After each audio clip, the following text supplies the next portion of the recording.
I'm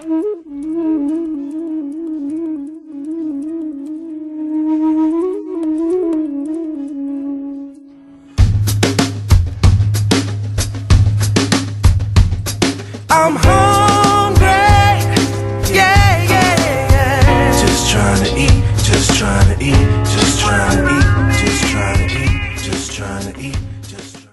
My research found that there were three forces responsible for the assassination of Malcolm X. One force was the Nation of Islam, who actually do the dirty work. The force that was behind the scenes, orchestrating and using the nation as puppets and idiots, as far as I'm concerned, was the FBI. The Domestic Intelligence Division, to be precise, of the FBI, who is responsible for counterintelligence, espionage, all that cloak and dagger stuff. And of course, you know, that's what the COINTELPRO came out of the Domestic Intelligence. And then the third group was the New York City Police Department. And what my research basically found, first off, let me deal with the Nation of Islam. The FBI had been investigating Malcolm X. Most people don't realize this. The FBI opened up an investigation of Malcolm X in 1950 when he was still in prison.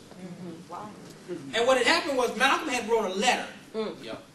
And in those days, you know, like today, they were basically tampering with mail. You know, there was a relationship between the mail, the U.S. Postal Service and the intelligence community. And what they were doing was they were screening. Obviously, they were looking at all mail, but it was certain letters that they would then screen and take out. And those were the ones that had something to do with communism or anything dealing with espionage. So anyway, what happened was Malcolm wrote a letter, and while he was still in prison, and in the letter he said he was a communist, and he also said in the letter that during World War II, which had been over now for 5 years, that during World War II he was hoping that the Japanese would win. So what that basically did was that caught the attention of the FBI. So that's when they opened up their investigation. Well, when he gets out of jail within the next prison during the next couple of years, and he joins the Nation of Islam, they obviously increased their investigation of him. And the more he traveled for the nation and the more notoriety that he began to get throughout the 1950s, the more the enemy increased their surveillance and investigation of him. Well, one of the things, now, they're also, of course, investigating other members of the Nation of Islam, and specifically the national leadership. Not only that, though, but they also have, by the late 50s, they also have several members of the nation who were serving as informants. People who would basically, they're members of the nation for all practical purposes.